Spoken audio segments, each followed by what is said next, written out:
Here we're going to show you and demonstrate the effects of a saddle blanket. We call it an ortho pad because it fits the horse along the spine. It's made to have holes so the circulation is better. It has an opening of a gap that frees up the vertebrae at the back. It has a memory foam, has a high capacity for what we call G-force reduction. That is acceleration, deceleration. It was developed in Sweden and it was taken on by NASA for the astronauts entering space at high velocity. And it's basically, it keeps the saddle snug on the horse, and it's anti-shock properties, it's absorbent for any type of sway, and it keeps the horse nice at the saddle nice and centered. One of the benefits of the SAD is that you can custom fit it for every horse. Some of the horses that you have, you see they have a little bit of a sway back.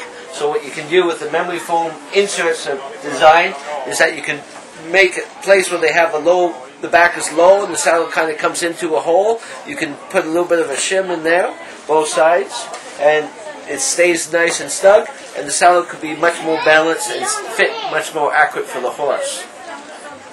The other horses, we have some horses that tend to be downhill horses into the withers, and that means the saddle tends to always come over the front. And these horses, you need to get the horse up in the front so his neck can go out of the shoulders and stretch through. So sometimes we put a pad on both sides in the front, and that helps those horses to have a more even balance with the saddle, to be more in the center. And also it helps the rider seat a lot because it keeps the pocket of the saddle, the middle point, into the middle point of the horse. So it helps the balance of the horse, it helps the balance of the rider, it gives you the capacity to feel your horse underneath you, and it prevents any type of shimmying of the saddle from asymmetry conditions of the back.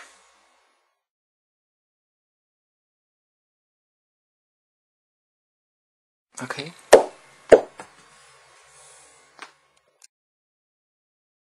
Yes.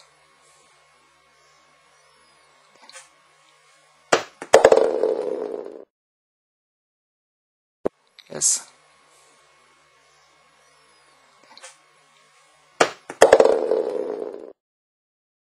It's good to look down the horse's back along the top line, and you look at the muscle area in this area and this area.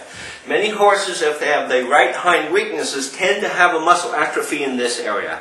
So what I try to do from the palpation point of view, which I push the muscle into the ligament, see if there's pain, see if there's any swelling in this area. That also tells me if there's becoming pressure from saddle stresses on landing, especially from jumping or when you're galloping on one lead or the other.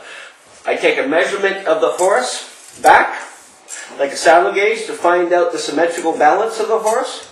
So we try to see how even. You see, if some horses that you will have more space, that means you have a little bit of atrophy, not symmetrical back. That's where you can put the shim in this to make it more even with the gauge. The other thing, you have to watch the top line of the horse from basically about the T9-10 to the lumbar. Is it a fairly straight line? Is this line horizontal? Is it dip to the front? Does it dip to the back? Those are three possibilities when you're looking for saddle fit. As you see, this horse is almost horizontal, which is a good sign for the back. And if the horse is a little bit coming down here from the croup down to the withers, what you do is you put two pads evenly to help that, to make the saddle stay a little more square and stable on each side. If you have a muscle atrophy on the right side, you put a pad in this area, and then you put the saddle on, and you see for the balance of the saddle. With the pad, we prefer to put the first pad on first, forward. We put the orthopedic pad or the ortho pad on top of the white one, a little four in the middle, and then you can basically, if we had a horse that was, we would put a pad in this area, insert, and an insert in that area. Then we put the saddle on, and we would check a balance of the saddle, and see, basically after about 15 or 20 minutes of riding, I prefer to take the inserts out, let the rider tell me if he feels a difference. Does the saddle go one side? These are things you have to check with the rider when you're fitting these pads for each individual horse and each individual rider.